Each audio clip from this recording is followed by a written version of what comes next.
Hello and welcome to episode 305 of the Stacey West podcast. There's no clever maths today like last time when we were multiplying Luke Plange's goals by Drew Borton's goal. Oh no, that'd be episode 0. But there's still no clever maths at all today. But there is a clever co-host and he is Mr. Chris Lamming. How are you doing, sir?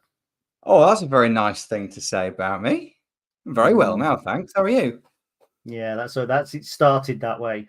But there's going to be some topics of conversation, I think, a little bit further on, maybe in the next minute or two, that are not going to delight me as much. But we'll come on to that in a second, because this episode we've labelled what we called it Keepers, Questions and Answers. But it should be called It's All Coming Up Lambing, because we're talking about your favourite position on the field. We've got questions about your favourite position on the field. It's all about goalkeepers. And then we're going to be talking about pool tournaments that you've won. So it's your day, isn't it? It's your moment in the sunshine. Let's hope I grasp it with both hands, eh? Yeah. Like I almost struggled to with my cues. So we've got a good show coming up. We've got lots of questions from Patreons of Stacey West. So we've had a little look at those. We're going to be going through those in the second part of the show.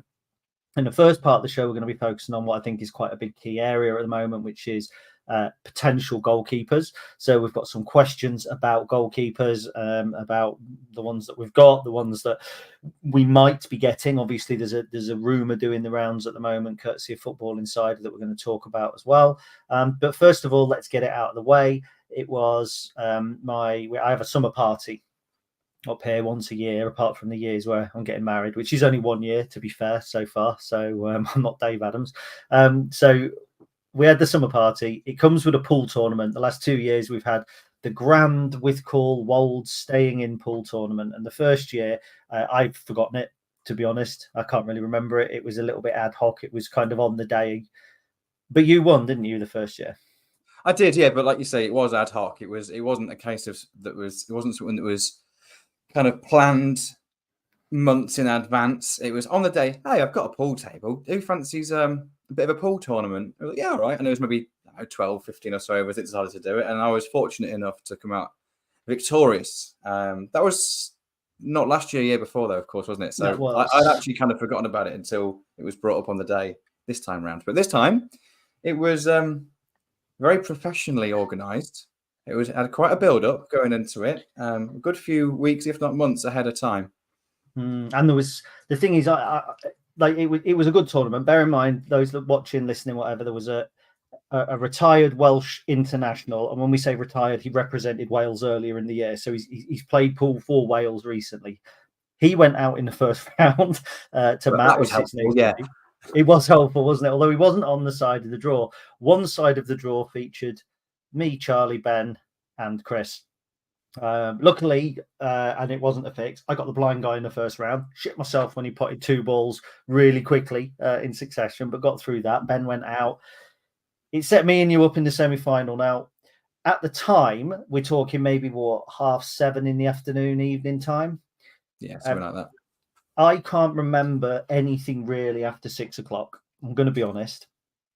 I knew I was at a disadvantage because Mark, the Welsh international, had ironed the cloth, given me fresh balls, and the table was running quick. Like normally it's quite a slow table, and it was running so quick. And so I wasn't confident.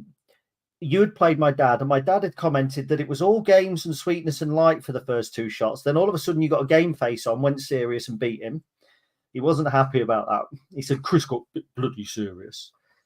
I thought I could beat you by getting the Black Sambuca out and giving you 3 shots and not taking any myself. So you had 3 shots of Black Sambuca before you started. Yes, I did. And then you beat me. Yes. Maybe the Sambuca didn't you didn't give it time to kind of settle, maybe. I don't know. But yeah, it was a good old game. Good old game from what I remember. I can't remember. I remember you had a couple of opportunities. I opened the door a little bit and you didn't take them. And fortunately, I became victorious. Then I also was drawn against our mate Dave in the final, who I also beat. So yeah, I was over the moon. So a Got some two-time pool prizes. champion. Yeah. Basically. You survived the game against the Welsh international, and we're going to be playing tonight, by the way, ladies and gentlemen. So keep an eye on social media for every time I win a game, because that is going out there. Because it stings that I still haven't won a tournament on my own table. However, that's by the by. We'll forget all of that now. We'll put it all to one side. You deserve your moment in the sun. Thank you. But 30 people haven't tuned in live to watch us talk about how good you are at pool as much as because I'm not even that good. I think that's the very true fact, is that out of the three of us that play regularly, I'm definitely the worst of the three of us. Just turn up for the big games, mate. I'm basically Theo Robinson. Yeah, you're basically Theo Robinson. So what am I? If I'm like Harry Kane, I only score when it don't matter. I couldn't think of a Lincoln reference there. I really couldn't. Well, I'm like Danny Mandroyu. Halfway through, I just get distracted and sent off, and then I go missing for 7 games. I don't know. Danny Mandroyu's been linked with QPR, by the way. Have you seen those links? Doesn't surprise me. I think that's a good segue into talking about Lincoln City, actually, because Danny Mandroyu is a bit of a phenomenon. Because if I went away for a week and he'd signed for someone in that week where I had no news, and someone was to tell me, "Hey, do you know Danny Mandroyu signed for Morecambe?" I'd go, "Yep, that kind of makes sense." If someone said on the same day, "Danny Mandroyu signed for QPR," I'd go, "Yep, that makes sense." Like, I can absolutely see it both ways, because he's got the talent, but he hasn't necessarily. There's something else there, I think, missing, and we haven't seen the whole package yet. So it'll be very interesting to see where he does end up. Isn't it interesting? Just before we go on to talk about Lincoln as well, everybody's going for it this season. We did the Real EFL podcast yesterday, and we were talking about Taylor Richards signing for Cambridge. They've signed Corey Smith today as well, who played 25 games for Derby, who went up last season. I've just noticed Bristol Rovers look like having a £500,000 bid accepted for Promise Omocheri from Fleetwood. It's like, it's a lot of money. Everybody's going for it, because now there's the new government in place. Hallelujah. The independent regulator is likely to be fast-tracked through, and that means clubs going for it. But there's going to be a lot of clubs that could be in severe financial difficulty this time next year if a regulator does come in and a wage cap is implemented, and we're not going to be one of them. Yeah, and well, certainly if they're kind of throwing the kitchen sink at it now, and then they don't get the success off the back of it, absolutely. And like the number of teams that really are splashing the cash at the moment, they can't all go up, can they? They can't all be successful. So there are absolutely going to be teams this time next year that are going to be probably in a bit of a sticky situation. To be honest, we all expected that to be the case this summer, but of course, with other things transpiring, that's obviously been delayed. So I think that this, maybe even more so now, because it is really obvious that this is the last chance that you've got, the last summer you've got before there's going to be some what we expect to be quite stringent financial rules coming in. Yeah, there's a lot of clubs going for it, and what seems to be throwing silly money. It's almost like we never learn our lesson in English football, do we? I wouldn't say we. Or not we. Not we in Lincoln. I think we very much are kind of ahead of the curve in this regard. You did play music by accident in the background. No. Really? Yeah, there's nothing playing here at all. Okay, go on then. There it is again. I can literally hear music in the background through my earphones. Just let me mute you. No, I can still hear it. I have no idea what it is, so I ignore it. Anyway, sorry, just one thing. Burton Albion, Jake Cooper Love just signed. I think Burton are the ones that could be in serious problems, to be honest, next year at this time, because I don't think they're going to go up, and they are spending big, and they're not as sustainable. Yeah, in the past they have been quite sustainable, but it just looks like they're doing big business.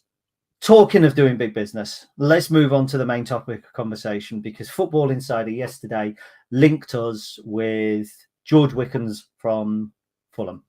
Now, we know we're looking for a goalkeeper. I did a list of 8 goalkeepers that I thought would be relatively good for Lincoln. I think I added a 9th in the end. George Wickens wasn't on that list. What was your initial thoughts when you saw the link to Wickens? I thought it made sense.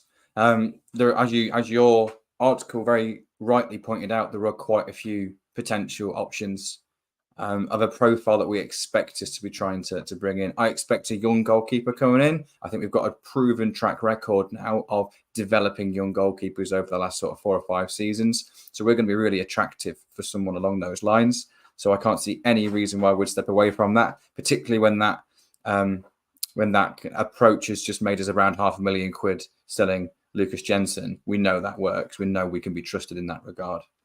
So age profile fits. Has had experience playing in the Scottish Premier Division. That fits. Obviously, is stature-wise, 6'5", quite dominating goalkeeper. Has makes big saves as well. On loan at Ross County last season, they actually averaged more saves per game than Lucas Jensen did. Actually had a slightly higher passing accuracy over long passes as well. So, but there's a lot of similarities between the two of them, just stature-wise. So, yeah, in terms of, is that the sort of goalkeeper, the type of player that I could see us going for? Absolutely. The surprising thing was that it wasn't 100% clear, but it rumored that it was a permanent move. That would be a huge statement, by the way, if we do happen to sign George Wickens and it does happen to be permanent. That's huge. I can't remember the last time Lincoln City, if ever, have signed 3 permanent goalkeepers in one summer. But yeah, I to be honest, fully expected it to be a loan. Whoever we brought in this summer now after selling Jensen. But if we find someone that we could do a similar thing with as we did with Lucas, then it can only be a positive. But like I say, it's only rumours, of course. But absolutely, does he fit the profile that I expected us to be going for? Yes, but I did expect it to be a loan, not a permanent. But we'll see. Well, just to clarify that, because I think one of the questions that we've been asked was by Margaret. There was some talk about us getting close to sign another goalkeeper on a permanent deal. Is this true info? So Pete O'Rourke is reliable and flaky in the same thing. I mean, he's normally relatively accurate, but sometimes it's old news, and sometimes he's the rule of 3 as well, I think, isn't he? So yeah. League One side Lincoln City have opened talks with Wickens and hope to lure him to the club, provide competition for current keepers Jamie Pardington and Sam Long. Ding, ding, ding. Red flag alert. Little research from Mr. Rourke wouldn't go amiss. You're not Ben. Up your game. Then it says the Cottagers are looking to offload Wickens as soon as possible and earn some cash to help improve their squad elsewhere. That's what people have picked up on with permanent. And it says Wickens is said to be open to the move, having not yet made a senior appearance for his boyhood club. Now he's a Fulham fan. I had a quick look on his Twitter profile, and he is a Fulham fan. 6'5", ticks the bill. There are other keepers that that do tick the bill. Now I picked Joe Whitworth, who's not as tall. He's just joined Exeter City, I think, on loan. But if it were not Wickens, Harry Tyra, who was at Chesterfield last season. 6'4", lots of clean sheets up there, and there was one other I think who really stood out for me. Was it Hemmings? Zach Hemmings? That would just be one to go out for me. I can't remember the guy's name now. The guy that was on loan at Doncaster last season had a really strong season. Forgot the guy's name now. I know his name. Untola or Unden. Everybody knows how great I am with names, but it was Timothy Latutula. Yeah, he's one that I thought would be, fits the bill of the sort of goalkeepers we've gone after before on loan. Is someone who is impressed in League Two, and we bring them in for the step up into League One. So 6'2". Is that tall enough? It's not necessarily about just how tall you are. It's stature. What are your strengths? And if your strengths are kind of command of area, like Lucas Jensen was, good in one-on-ones, like Lucas Jensen was, making ability to make big saves, then yeah, I don't think. Obviously, it's difficult to be 5'10" and have that presence, sadly. But yeah, whether you're 6'2", 6'3", 6'4", 6'5", really, it doesn't make a massive difference. I don't think. It's more about what are your attributes, and yeah, I think they fit in that mold, to be honest. Now, I am being told, I'm literally just getting something through at the moment. We are due to potentially get a signing this evening. I literally just got a message on WhatsApp. I'm allowed to tease it, nothing more. So we are potentially getting a signing this evening. So that's going to be really interesting. So we're going to be on air slightly after 6 o'clock this evening. So wow, okay, that's thrown me. That's thrown us just a little bit. Look, let's still go to some of the questions then. Certainly around the goalkeeper. Okay. So David Hawkins has said, what maximum fee would you pay for a goalkeeper? That's a great question. There's so many it depends answers to that. It depends on who they are, what their age profile is, how far do we think what they think their potential is. I'll be completely honest. I think if the reported fee that we've received for Lucas, obviously nothing's been confirmed, but the reported fee in the media has been around £500,000. If we're thinking, well, that's what I sell on. That's the realistically the max that we can sell a goalkeeper for with 1 year left on their deal. So realistically, you maybe add a couple of 100K more than that if you had a couple of years left. But also, would he then be as attractive for a Championship club if they had to pay a bit more? But let's say that's our realistic sell on that we can expect if after a good season, an outstanding season for a goalkeeper that we can sell for £500,000, you can probably expect to spend maybe 150K, maybe 200 at absolute maximum for the right person, and you can double your money with that sale. But what I will say is, the risks with signing goalkeepers for money is far greater, in my opinion, than paying money for a position anywhere else on the pitch, just because mistakes are highlighted. Positive performances are the ones in which are the ones that you notice them least, unless they've made like a world-class save, which will really stand out. Most goalkeepers, the best ones are the ones that you don't notice, the ones that make the fewest mistakes. So if a goalkeeper has a bad start and you've paid a lot of money for him, it's very, very, very difficult to rebuild that trust and rebuild that, within the fan base, within the club as well. You almost get tied with it a little bit. It's really difficult to come back from that. Whereas if you're a centre forward and you don't score in the first 3 or 4 games, but then you go on a little run of scoring 4 or 5 goals, even if you have another bad run, you've still got that kind of proof in the background. Whereas if a goalkeeper makes one mistake in his opening day, Josh Griffith's been a prime example of this. Had a tough start away at Gillingham, I think, on the opening day of the season. And it took him a few games to kind of get into the season. Now, of course, he had a half-decent season for us after that. He was still dependable. But of the 4 goalkeepers, maybe even 5 we've had over the last 5 seasons, I think both you and I would say that he's the weakest. And he's the one this current season who is going to be playing arguably at the lowest level. He's at Bristol Rovers now. The rest of them are all playing Championship football or contracted to Championship clubs. So, you see, I find that really interesting because I actually disagree a little bit with that because I think it depends when you make your mistake. So Josh Griffiths' mistakes were both in the opening couple of games. There was the one at Gillingham, and I think there was one at Wickham as well, if I remember correctly. But in my mind, Josh Griffiths' weaknesses weren't just that. There were also the fact he only played 30-odd games, whereas the others were closing in on 40 games. He had more time out injured. Alex Palmer made 2 quite big mistakes, but they were going through into February, if I remember. And off the top of my head, I want to say Swindon Town was one of them, with Brett Ormerod playing for them, potentially. So, I'm not so sure. To answer Margaret's question, not Margaret, David Hawkins' question, what's the maximum fee you'd pay for a goalkeeper? It depends on the goalkeeper, doesn't it? If Carl Rushworth was available and wanted to come to Lincoln City, you'd pay £500,000 because you'd probably make your money back in a year or 2's time. I also don't know if there's as much risk because I think a goalkeeper actually would cost you a little less for the quality. It's the same with the loans. You get a better goalkeeper on loan than you do winger or attacker. So if you're paying money out for 150,000, you get a better goalkeeper for 150,000 than you do winger or attacker. Lucas Jensen is probably the exception that breaks the rule a little bit because actually the money we've got for him is incredible. He's a great goalkeeper, by the way. But again, if Millwall had come in, they've just signed Macaulay Langstaff, and what was that?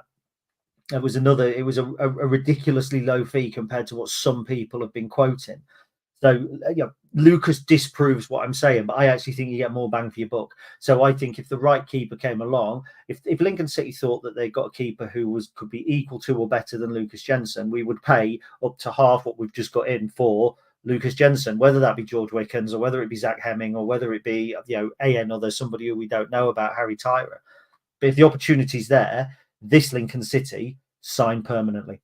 Lincoln City, as we are right now, sign permanently rather than loan. That I really feel like we haven't got a loan player yet, and everybody else is picking up loan players left, right, and centre. We haven't got one. Yeah, it's very interesting. Yeah, I think I agree. I kind of agree. We might actually disagree on something here. I agree in that you're getting more bang for your buck in terms of the quality you get for the money is going to be elevated.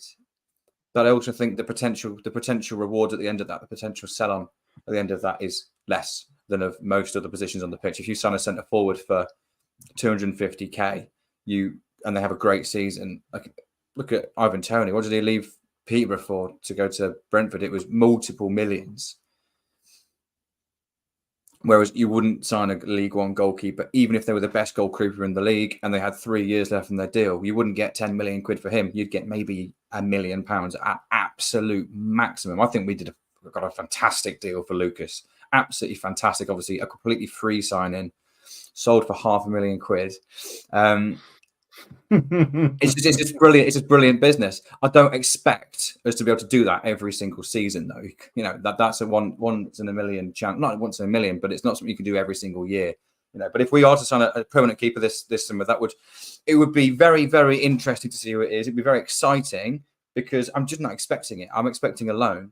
So if it's a permanent goalkeeper that could do something similar Lucas did, then we know the value that can bring to the club.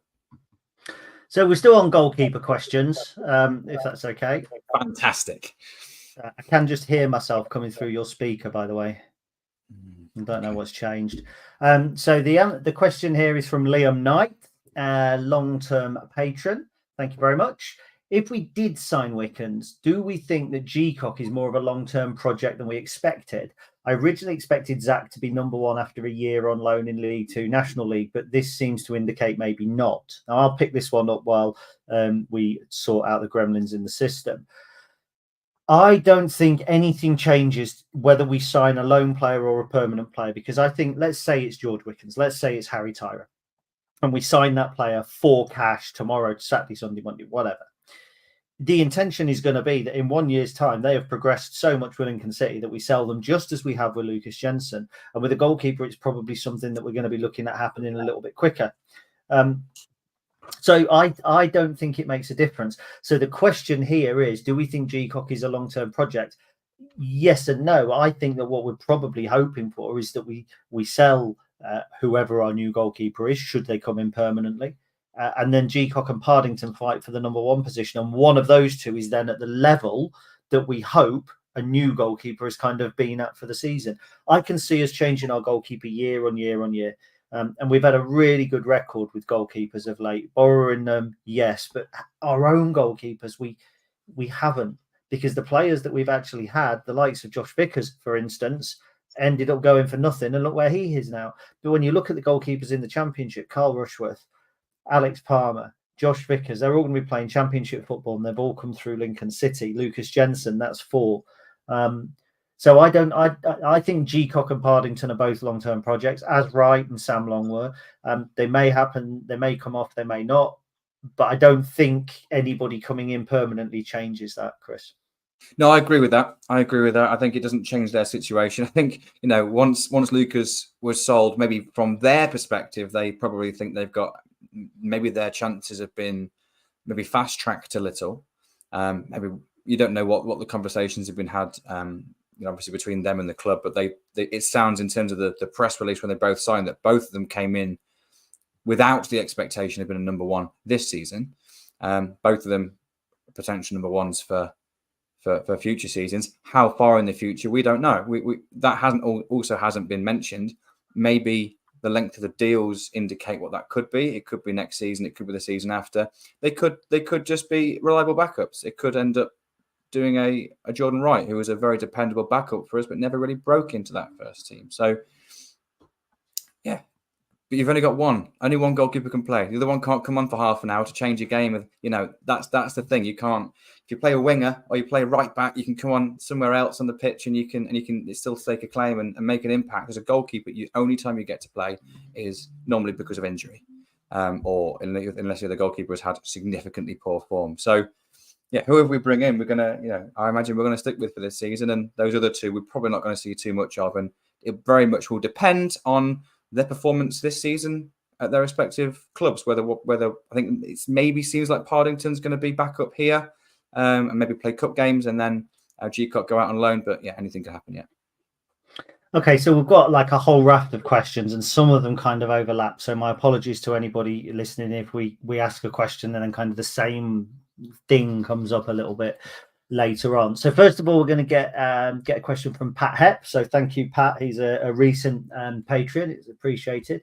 He's put, what do you think of the signings so far? And I think this is the crucial one. Do you think we'll make a wow signing this transfer window?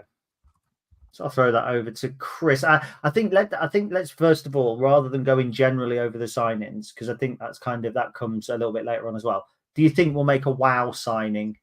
And what would constitute a wow signing if we haven't already made one? It's a really good question, because we know there's money in the bank from the sales that we've made. We know on past experience that the club are willing to pay money for the right players. So we know there's funds available. We have got 5 loan spots available in the squad as well. I don't know whether the question refers to a wow signing being a loan signing. I think Joe Taylor probably classes as that last season. Obviously, it's easy to say that retrospectively, but actually I was quite excited by it when we signed him on the 2nd of January, whenever it was, after him really impressing at Colchester. So there's money in the bank for it. So if we're talking permanence, yeah, I think. Do I expect it? No, I don't think I expect it.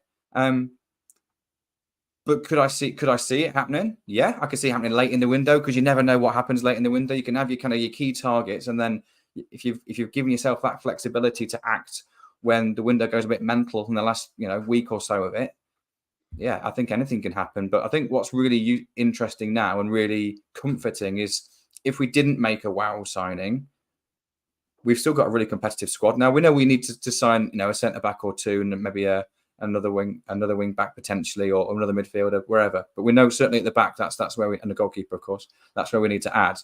But it's difficult to see a wow signing in that position. I think maybe you and I would, but I think most of us it's when a forward player kind of takes your breath away or picks your attention. And I think we've got lots of players in forward positions. I don't see where someone else would fit into the squad. The squad's already quite balanced as it stands. So I think what'd be great is that we're not desperate for a huge upgrade in a particular part of the pitch. So anyone that we do bring in, I think is going to be, it would be a statement signing, because it's increasing and enhancing what we've already got. Yeah, exactly. And while Chris goes and gets some headphones, I think the big question here is, what is a wow signing? Last summer we made one in Tyler Walker, and he was injured very, very quickly. For me, that was a headline signing, a marquee signing. This summer we've signed an attacking midfielder who moved for a couple of million quid from Coventry to Preston. Is that a wow signing? Very possibly. Somebody who was a regular for one of our divisional rivals. That feels like it might be a wow signing.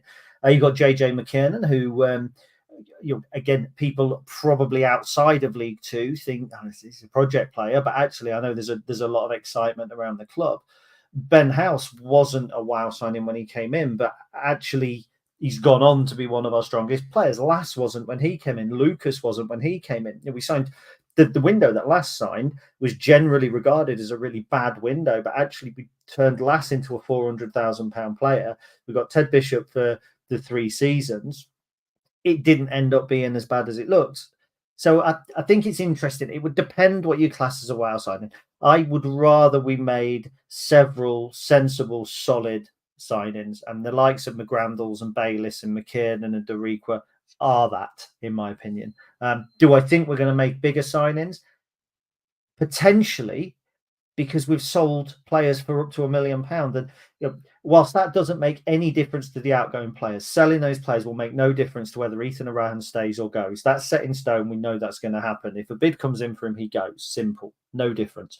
But it does make a difference to the players that we can attract to the football club, because we now think, well, we wouldn't break the wage structure, but perhaps we can pay a fee for a player that we might not have done before. There might be a player where the tribunal fee for an under 20, under 23 might actually have seemed like it might be too big for us, and now we can stretch to that. So it's certainly, I think, open up more opportunities. And I'd often think a wow signing in the club for Jez and for Liam and for the people connected to recruitment looks very, very different to a so-called wow signing for the likes of us looking at Wikipedia or Y Scout or whatever.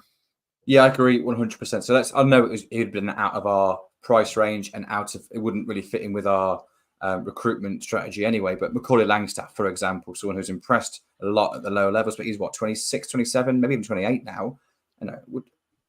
A statement signing would be signing him for £500,000. Or last January, maybe that would be more realistic, but it'd be spending a lot of money on someone who is proven and really impressing at a lower level, but maybe is already in their prime.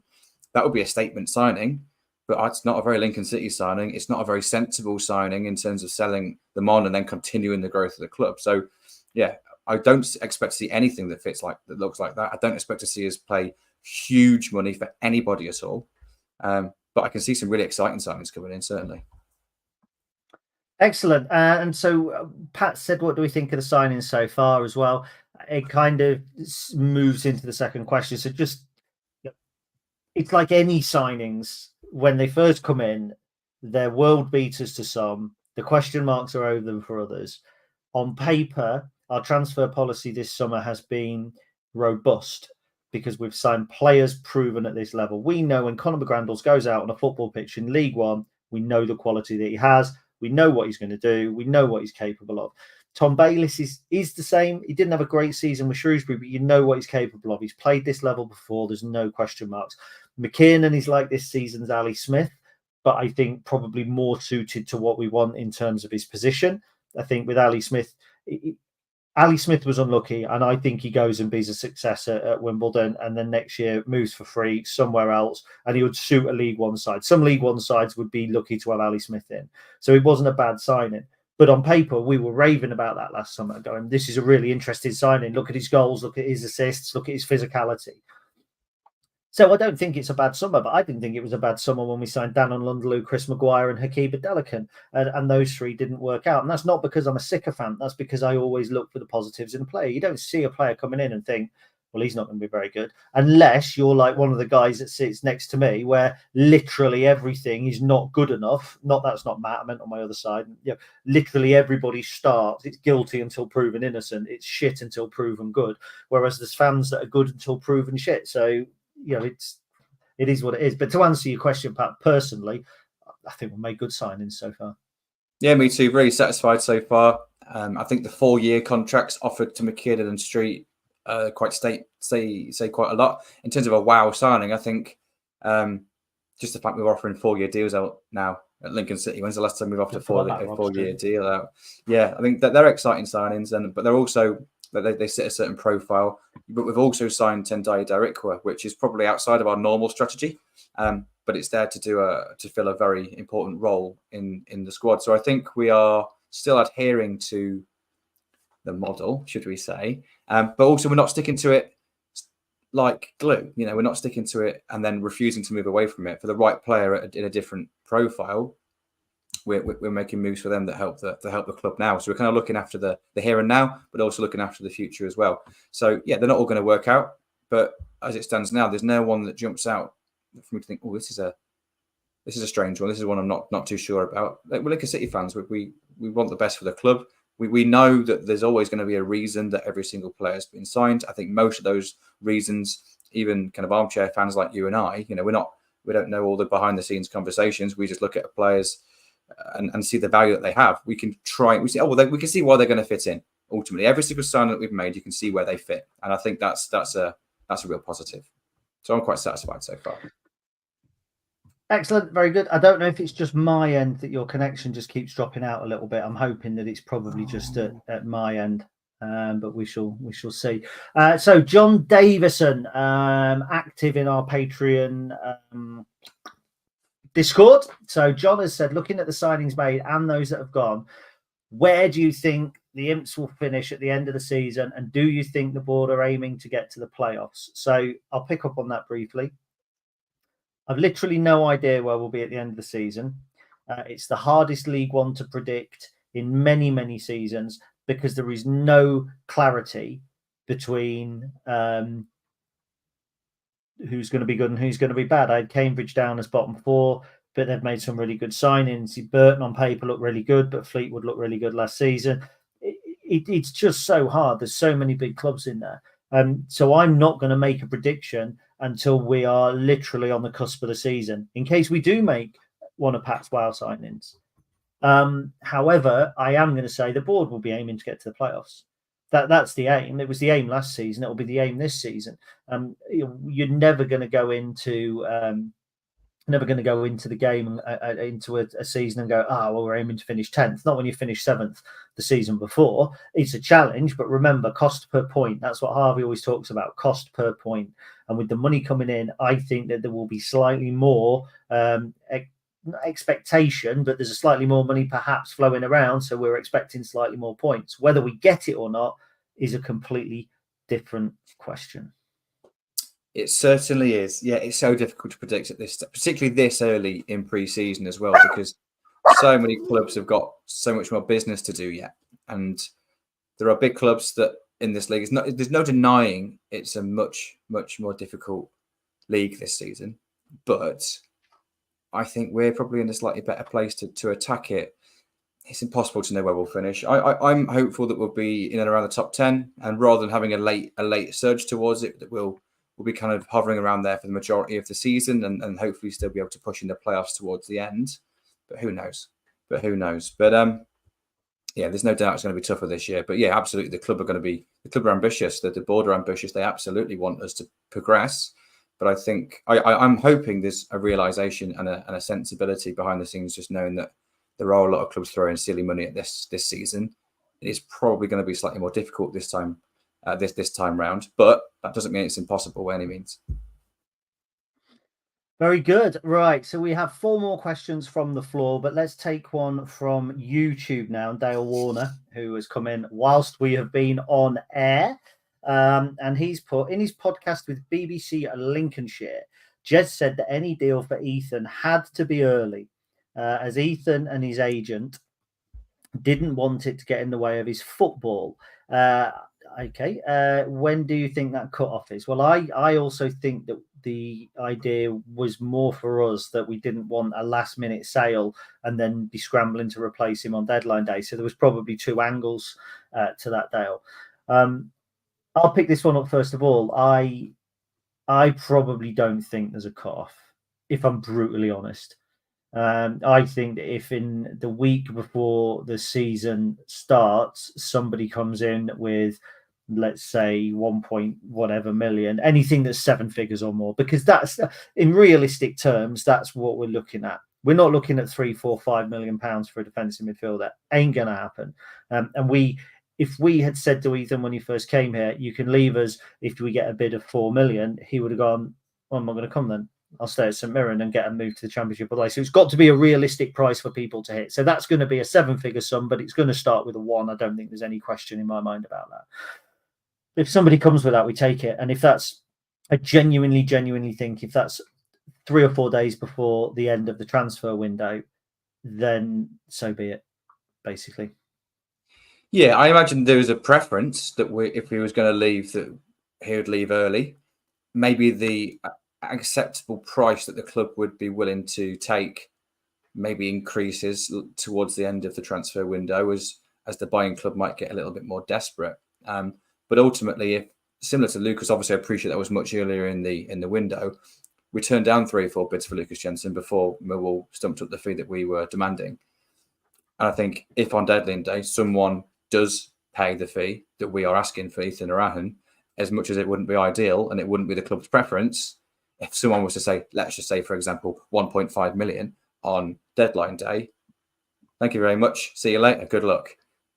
And then we reinvest that either on the day if something comes up last minute. The club will still be looking at kind of contingency plans all the way up until deadline. But also you've then got a war chest for January if and when you want to invest at that point. So it wouldn't be ideal. My expectation is if Ethan goes, it's going to be before the first game of the season. But like you say, anything can happen. Do you think if he was to go on deadline day, Conor McGrandles is a suitable replacement until we get to January? Yeah. It's not a like-for-like replacement, but I think the strength in depth we have in midfield is far greater now. I think Ethan had to shine last season because the players in front of him. So in our midfield three, I think the last, 10, 15 games of the season, we were pretty much playing him with Danny Mandroiu and Jack Moylan, primarily playing in those 2 8 roles ahead of him, who are not natural central midfielders at all. Both did good jobs. Both had some really standout performances in that time as well, but are not experienced like, say, Conor McGrandles or a Ethan Hamilton, not as experienced in that position. So Ethan Moran had to stand out. He did stand out. There's no denying he did, but he had to. But if you've got that strength and depth in that midfield, if all 3 of them can do their kind of fair share of that work, then I don't think it's going to be as big a loss as it would have been before we made the signings that we've made in midfield this summer. I obviously absolutely want Ethan Moran to stay. He's genuinely, I think he's the best footballer I've ever seen in a League of City shirt. I really do in my lifetime. But he has absolute no right to play in League One this season. He is more than good enough to be a real top quality Championship player. So if we do keep hold of him, it'll be a miracle, in my opinion. I obviously hope that happens, but if he does leave, even without directly replacing him, I think we've got enough in the squad to cater for that. It's all right.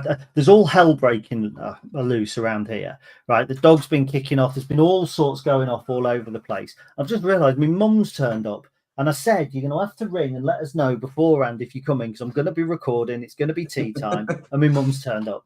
So there we go. Anyway, we're still going to stay on air because we've got an announcement we're expecting at 6 o'clock. We've still got some questions to get through. So we're going to go to Dave T now, back onto the Patreons. And Dave says, we have 5 attackers listed, but no Taylor-style player with real pace and a regular scorer. Can you see us signing that type of player this window? First of all, I'm not having the words regular scorer. I'm not having that. And that's no offence, Dave, but I'm just not. Because there is no such thing. Joe Taylor scored regularly last season. It doesn't mean he'll score this season. Ben House got 15 a season ago. It doesn't mean he'll score this season. And I say it all the time. There's no such thing as a 20-goal a season striker. There's a striker who scored 20 goals in a season, but it's very, very rare if you pick up any striker at all on Wikipedia or wherever. It's very rare they hit 20 goals a season every season. And if they do, they're in the Premier League and they're at the top of the game. So I understand what you mean in terms probably of natural finisher, but then I'd argue we have that in Tyler Walker, because actually Tyler Walker is a regular goal scorer at League One level.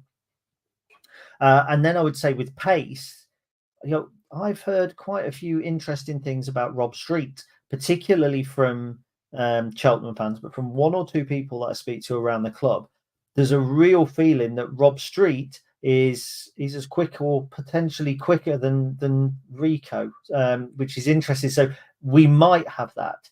Do I expect us to sign another striker? No. Do I think that we will sign another striker?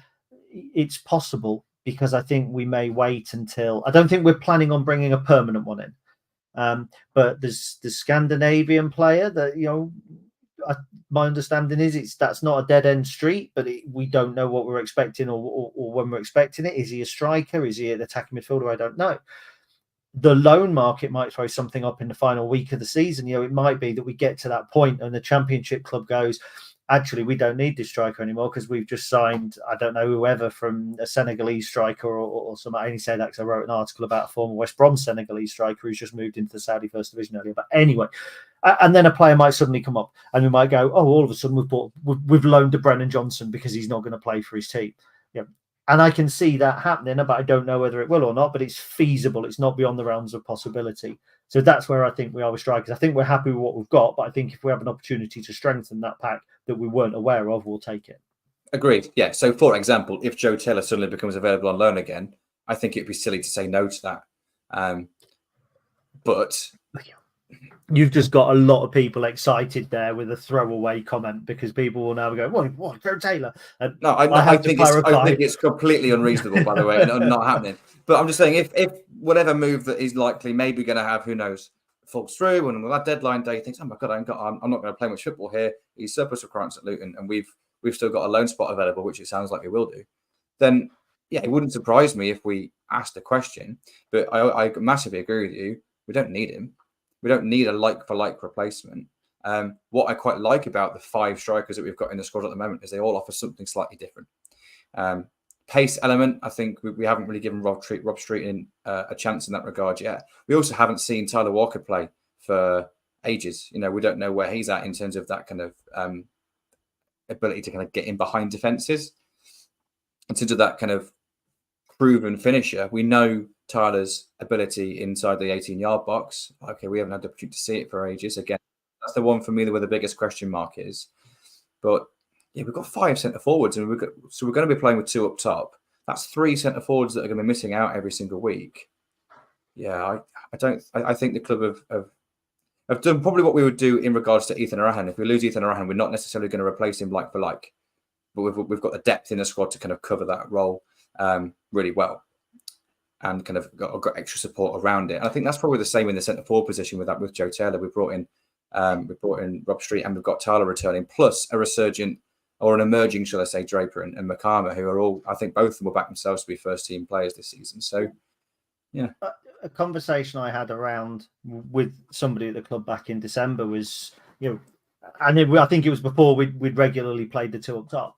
It was like, well, we've got Tyler, Ben, and Freddie are going to be our key strikers next season. I think Rob Street probably was somebody that came up through circumstance, all different kind of moving parts, and we've gone, well, we're on him, we've got an eye on him as well, so that's really helped. And Jovan has come through.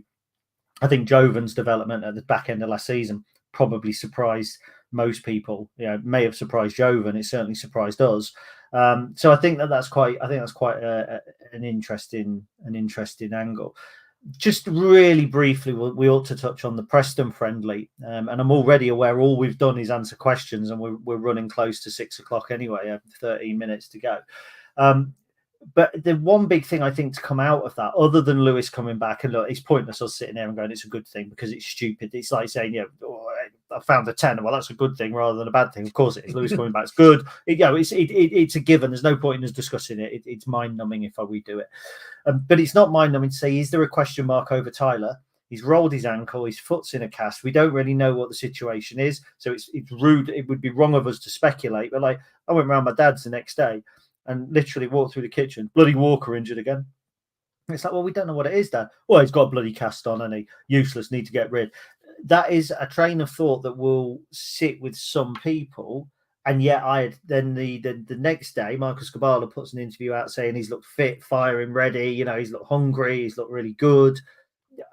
Is that the worst thing to come out of Preston? Or is it just are we trying to build it up because we're desperate for some news, good or bad?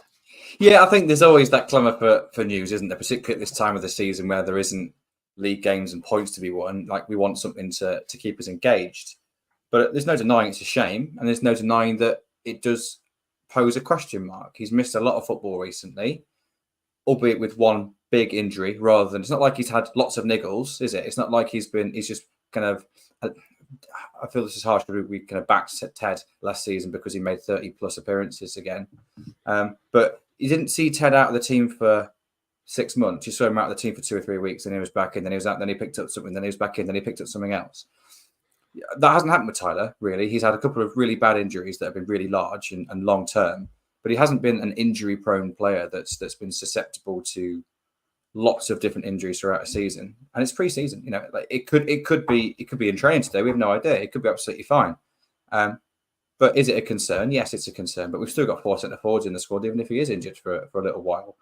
I get the train of thought, though. Of course, you think, well, we're paying this money for him. We haven't seen him on the pitch. What's the point in keeping him? But also, he could be out for 2 days, and we've got what feels like a new signing coming into the door. We just don't know, and we want to know. And I think that's where the opinion comes from. Yeah, it's just that frustration, isn't it? It's just that kind of I don't know. It's the clamour for news. It's why I get people like Nick Oxbury messaging me going, all quiet today, mate. It doesn't matter whether we sign somebody today, which incidentally we think we're going to in the next 10 minutes, or whether we sign somebody tomorrow or the day after or the day after. It doesn't matter. The season doesn't kick off in any of that time. Oh, I'm also actually being told that we're not just signing somebody today. There's more to come before the weekend, according to our good friend in the media team. So we are putting a podcast out that could well be out of date by the time you listen to it. But we will stay on air until after 6 o'clock, when we will be reacting to a new signing. I will be on for 5 minutes. Chris doesn't know this. And then Mr. Beeston is going to drop in to take the last 10 minutes so that I can go and say hello to my mum. The Stacey West podcast, professional as ever. So we've got some questions to get through. We've got 2, maybe 3 questions to get through. One of them, Gary, I can't answer at the moment. Can we have some clarification of our home game kickoff times ahead of the season? And what are the viewing arrangements for the replacement of the now defunct iFollow? So I can't answer the kickoff times because they will be as regular as they are until they get changed. So it really is, we don't know. iFollow, I believe, will still be applicable for those outside of the UK. I may be wrong there, but I think that's the case. And I think inside the UK, it's the Sky deal. Yeah. So for overseas, you'll directly stream through the club's website. I don't think it's branded as iFollow, but it's the same principle. I actually used that method to watch the Preston game, and it was higher quality than iFollow, if I have to admit. The picture was better than iFollow was, and it was a better angle because normally iFollow zooms in too much. It was really annoying to me that iFollow zoomed in too much. And also there's still a 3 p.m. blackout. So for home kickoffs, which is I think the majority of the season is still going to be 3 o'clock kickoffs on a Saturday. There's we 1 or 2 that are moved, I think, and don't quote me on this, but I think the agreement with the new TV deal is that every club will feature on TV at least 3 times. Now, of course, that means it could be much more than that. You imagine Wrexham, for example, will be on TV every other flipping week. But yeah, we'll be on TV at least 3 times. That includes home and away games. So not many games are going to be moved outside of those traditional times. For the ones that are, it will be through the Sky TV channel. So I think it'll work similar to like Now TV. So you'll just buy a pass and you'll get access to all of Sky's sports channels for that day, if it's a day pass. But if you're already you have a Sky account, then you'll get it as part of your Sky membership. Yep. Going to try and motor through these because we've got 7 minutes. That's not for the listener, that's for Chris. So Emma Krellin, I've got 2 left, one from Emma, one from Carl Fox. So this one is a relatively quick one if possible. Chris, assume we will be sending some fringe players out on loan still, despite having less of them this season. Who do you see heading out to get game time and at what level? Gallagher, I think, is one that I think would be primed to head out. And then there's maybe question marks over a few others. So for me, Jovan, again, is one that I think outside looking in feels that could do it with a loan, but he also is going to be one that I think himself is going to be backing himself to continue his development at the club that he made last season. So question mark over that one. Zach Bradshaw, again, question mark over that. Had a successful loan out at Dundalk. Played a lot, but I noticed on Friday when we played against Preston, he played the first half at left wing back, and then he played the first part of the second half at left centre back. We currently don't have a backup player to play with Sean Rowan at that left centre back role, so maybe he's someone that's going to stay in and around the squad depending on signings. So they're the ones that jump out to me really at the moment. What about you? I don't know. Keepers, obviously. I'll be honest, I genuinely didn't listen to your answer because the club have put a tweet out and I was trying to work out. Somebody just messaged on WhatsApp going, who the hell is Jeff? So, yeah, and then Nick Oxbury wants a first-team goalkeeper or a Leeds youngster or his Danish signing, so he doesn't want much, does he? So sorry, I didn't listen to your answer. I would assume Bradshaw may well go out, but it depends how he performs in pre-season.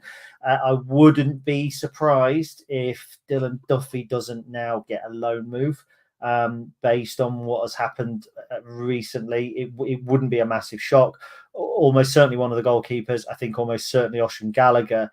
Outside of that, I don't know. You would expect Jovan was up for that, but I'm just not so sure. He needs regular football. He needs a loan spell.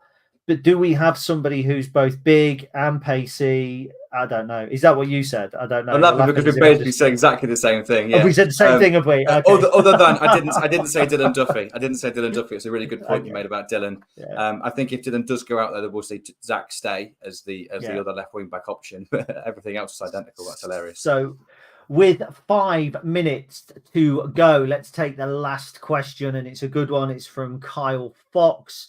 And Kyle has asked, based on the signings we've made so far, what formations in and out of possession do you think we will play? I'm currently thinking it will be similar to how we ended last season due to the fact we've signed another striker and an attacking right wing back to replace Lass. So I'll pick up on this, save me having to not listen to you and then make it up afterwards, which I don't really want to have to do because it's incredibly rude. I agree 100%, Kyle. I think the profile of player that we're signing fits exactly how we played last season. I believe that at Christmas last season, there was a thought that we would go to 4 at the back. But any good coach, if they find something that works for them, is going to stick to it. And it worked for us in the second half of the season. But let's bear in mind, although we're going to talk 3 at the back and we call it a 5 in midfield with the 2 wide midfielders, you can call it whatever you want. Formations are quite overrated. We do go to a 4 in possession. We do need somebody with the ability, for instance, at right wing back to push to a right back, and then the left wing back to push to a left wing, or however it kind of manifests itself, to go to a 4 at the back. We have that in Sean Rowan, who can drop out to left back, so we have it on one flank. We potentially then have it on the other flank with Dariqua. I think that we will probably sign more defensive players. That's where I think we'll make our signings. I'm going to be proven wrong by that in 3 minutes, you may think. So yeah, I think we'll be pretty much the same. And I think the number of strikers suggests that we're going to be playing 2 up top, which is music to our ears. Christopher, what do you think? I agree. Yeah, I think the fact we've got 5 centre forwards in the squad, even if we had 4, indicates you're going to be playing 2 up top. I think the sheer volume of midfield we've got indicates that we're going to be going with a midfield 3. The only way that you can play 3 in midfield and 2 up top is I played a 3-5-2 or a 5-3-2, depending how you look at it. So in possession, I can see us having a rest defence of a back 3 still, with 1 in the front, maybe 2 at times, and then both wide players, whether it be Hackett or Duffy on one side, Dariqua on the other. 2 up top plus an attacking midfielder or 2. So in possession, that's kind of how we played pretty much since Christmas. Out of possession, sometimes we was in that 3-5-2 shape. Sometimes we was in that 4-4-2 shape, as Gaz mentioned. But in possession, absolutely rest defence with a back 3, 1 or 2 in front, depending on game situation and opponent. So basically, same as last year. If it ain't broke, don't fix it. Just add to it.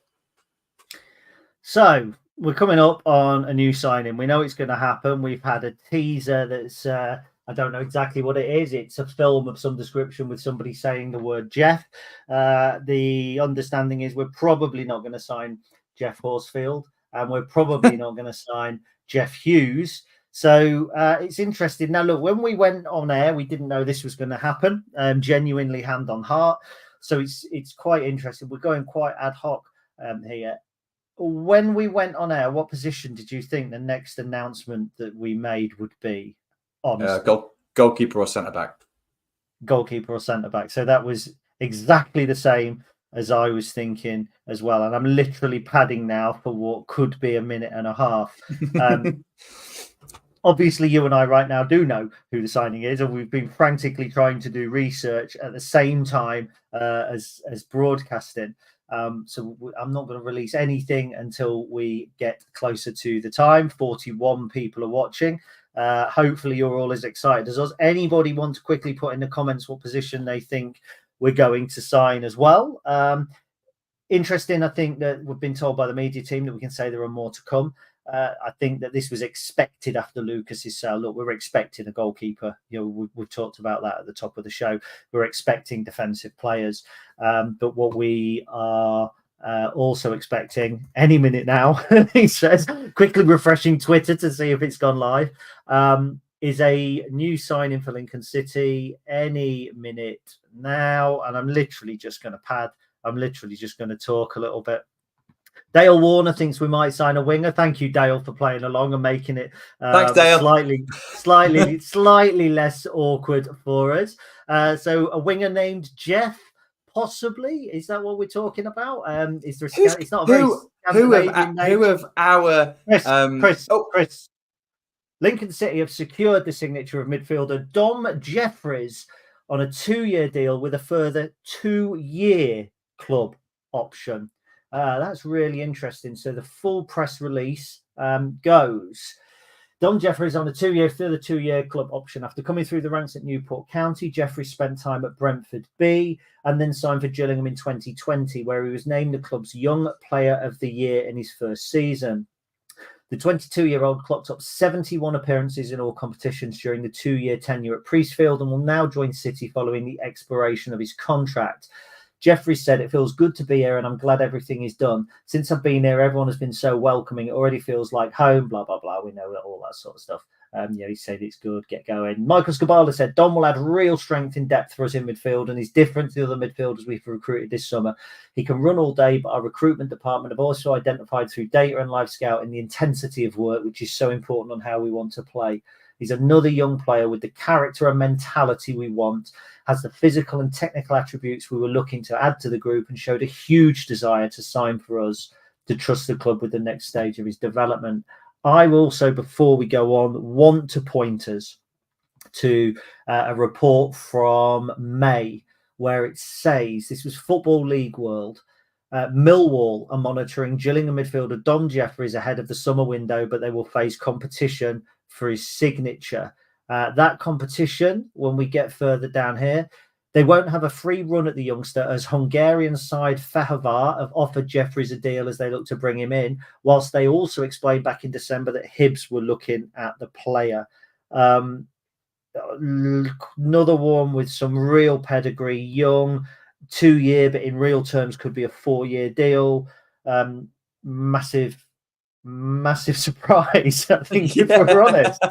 Yeah, and you know what? I hadn't read Michael's comments because obviously we've been looking at this. So hopefully we haven't looked too distracted, other than when you blatantly said you're ignoring me. It's really interesting that Michael has said that he adds something that this midfield doesn't have, and particularly what surprised me is that you mentioned midfield. He has played in midfield quite a lot, but he also has attributes I thought that would be really suited to play right wing back. And then we've just signed Dirikwa. Left wing back, isn't it? He's left-sided midfielder, isn't he? But then he could play right wing back. He's been playing, I think. Yeah, either side ultimately, but yeah. Incredible versatility is. Oh God, yeah. That's it, yeah. Sorry. But yeah, I just thought in terms of his attributes, and Michael mentioned his work rate and the mental side of it, the physical side of it, the intensity element, and the fact that we've got Tindai Dirikwa on a 1-year plus 1-year deal. We've got Jay Ben, but we obviously he's out of contract at the end of this season, so we'll see what happens with Ben. We don't know whether we're in for another right wing back or not. I thought this could, when this was first obviously mentioned to you a few minutes ago, maybe he's someone that could adapt to play right wing back. But Michael literally said the word midfield. Unless we see our wing backs as midfielders, of course, and then that opens up another can of worms. But the 2 years plus 2 years is a very interesting. You don't hear that very often, do you? So that's a very interesting one, certainly. Could this be a precursor to Ethan Arahan? That's what Dale wants to know. They're not at all similar. Not similar. But what if, and this is me just thinking off the top of my head now, what if we were expecting to use Conor McGrandles as one of the more advanced 8s, but we know he's capable of playing deeper. What this allows us to do is, if he even does go, we already have the not the direct replacement, but Conor can drop further back, and then we replace him with one of the other intense, basically just high intensity midfielders that we've got in, like McKinnon, now in Jeffries, obviously Hamilton, etc. So directly, no, maybe it's going to add to that, but it's another midfielder. So we're definitely playing a midfield 3 now, surely.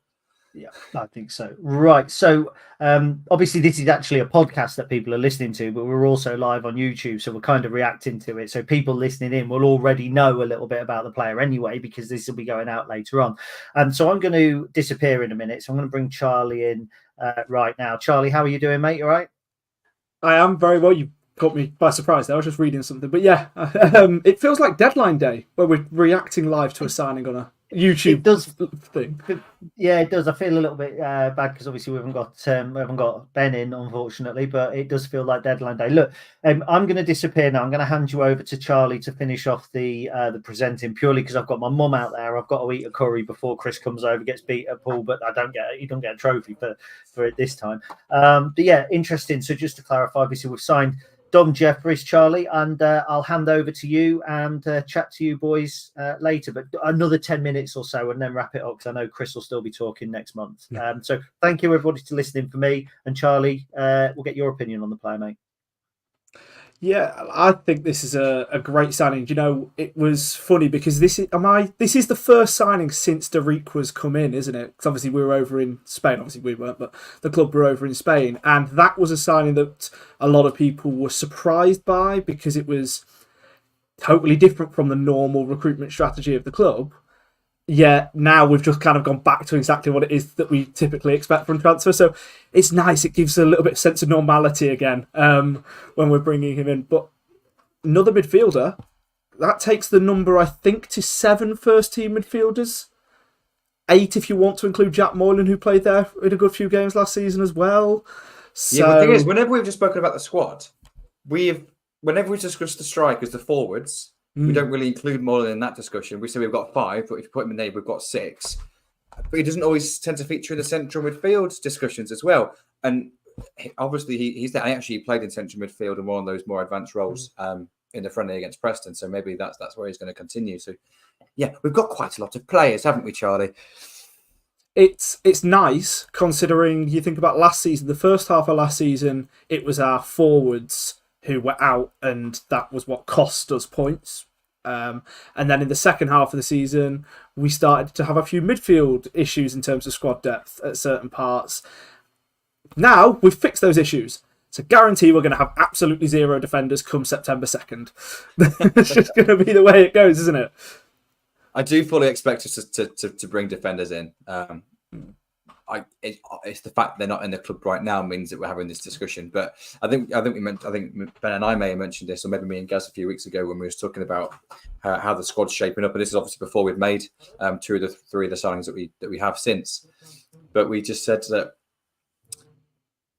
as brilliant as last season was, we were all so engrossed in that last few months of the season, the second half of the season. Really, it was magical, to be honest. But we fell short of our targets. If we're being super critical, our targets were playoffs. Now, that felt completely unachievable on New Year's Day, but we also know that within the club, they still thought that was a possibility, and that was still the aim.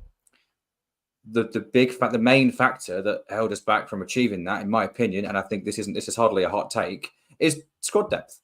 As you just mentioned, we had to, Gaz and I mentioned earlier, we had to play Jack Moylan and Danny Mandrew, who had never played in those deeper roles before, in those roles because we didn't have anybody else to play there.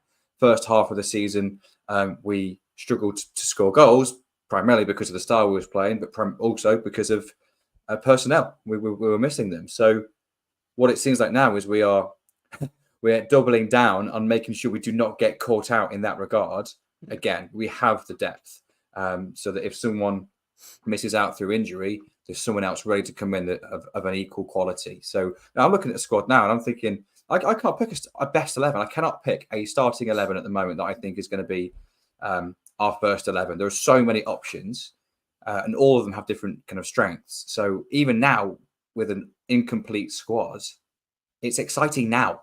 And it's comforting for me as well that we have the depth. I think that's it. It's just comforting. You can think, oh well, if he's injured, oh well, it's bad for him, but we've got so and so that can come in now, and that's just a privilege that we haven't had for such a long time. Well, our first monthly show is going to be quite fun if you can't actually pick a best 11 yet. So it's going to be so hard. I've changed my mind every week. Every week we did it last time. I've changed my mind. Yeah. I think both of us did, didn't we? So. Yeah, we did. Again. Do you know, it didn't change it's really good to have the options. It's really good to have the amount of options that we've got this season. And also, I was watching the rest of the YouTube live, the podcast, whilst I was sort of sorting out the article for this signing. And you were obviously talking earlier on about, and Gaz kind of put it really succinctly, this Lincoln City buy players. This Lincoln City go for permanent deals. Loan deals are for towards the end of the summer transfer window where gaps need to be filled up, or in January where gaps need to be filled up. And that's, again, we've gone for another young midfield option who we've paid a fee for because he is under the age of 23 and Gillingham offered him a contract. So therefore we will have had to pay something, whatever fee that is, who knows. But we're clearly willing to spend that little bit of money again on another player who we hope to have a bright future. Potential of a 4-year deal. In 2 years' time, let's say we extend that contract, could be the exact same situation as what we've just had with Lasse Sorensen. That these are the sorts of signings that we need to be making and that we are making. It's just really, really positive. And what we're starting to see now is sort of the fruits of that labour, especially this summer with Jensen, with Sorensen, with Ethan Abraham being linked for, with loads of different clubs by any transfer rumour account you see on Twitter. And obviously, yes, most of them are made up, but there's going to be interest in him because of how good he is. So now that we've kind of got that proof that this is working, this is the end of the process, when we're restarting the process with a new player, it's filled with so much more sort of excitement.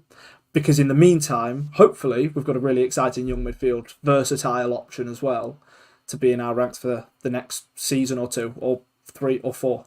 Yeah, I think that versatility is a key point. I want to touch a bit more on the 2+2 year deal because that is quite rare that you see that, don't you? So that's best case scenario, of course, is he has a good season. Maybe best case scenario, he has a great season this season, leaves us for £10 million next year. But let's be realistic. He maybe has a in and out of team this season, breaks into the team next season following someone else getting sold on who's impressed, who's towards the end of their deal, and he's got a lot of interest this time in 2 years' time. And we can trigger not just a 1-year extension like we did with Lass, but a 2-year extension at that point. That just hugely increases the potential sell-on fee and the value that we can get from a selling perspective. But obviously, it secures us on the pitch for 2 years as well. That's the obvious element. But don't underestimate that extra year as the sell-on and what that can have an impact in regards to the fee that we could potentially ask for in the market. Of course, it's all ifs, buts, maybes, but it's good. It's completely unexpected, unexpected to sign a midfielder. Like I said, when I saw it was announced, I thought, okay, he's got the attributes that I think could potentially be a long-term wing-back. I know we signed Zach Bradshaw, who had never really played at wing-back before, but I know the club thought that he had the attributes that meant he could do it. But Michael mentioned a midfielder, so maybe I'm kind of barking up the wrong tree there. But ultimately, strength in depth, exciting young player, potential for a long contract again. We've just been really. It feels like we've just been really smart. We're signing assets, but we're also signing players that can help us now. There's a real nice balance at the moment, and it's all very exciting. And it sounds like there's potentially going to be some more coming tomorrow as well. Please just let us sign a goalkeeper and get it over and done with, so we can stop talking about it. I'm sure everyone wants me to stop talking about goalkeepers as well. That would probably be relief for everybody. But we're not far away now. We're not far away now in terms of having a really solid squad. And let's not forget, we're still really early in pre-season. We've only played one pre-season game. We've got almost a month until the first game yet. So we've got ages left. And we've almost got a complete squad. And we've also got so many options already at this point. Like, we're going to be in a good place come the first game of this season. We really are. This time in 3 weeks, you'll be at a festival. Am I right, on the Thursday? Yes. That's a good point. Lots of Lincoln fans will be gearing up for a big opening day on the Saturday away at Burton. That is only 3 weeks away, but we have got those pre-season friendlies coming up first. Oldham on Saturday, Harrogate a week on Saturday. I think we had a behind closed door game as well this week against the Championship side. I think a lot of people saying it was Leeds. There's so much football happening again now, which is just great. The Euros are over, but this is the good stuff. Restarting, loads of new signings to now be getting our teeth into. There will be a video out on the YouTube channel soon, basically delving into who Dom Jeffries is from a Gillingham point of view. But I think that's probably about it from us, isn't it, Chris? I think so. Thank you, everyone, for tuning in. One last thing to say. Up the Imps. Up the Imps.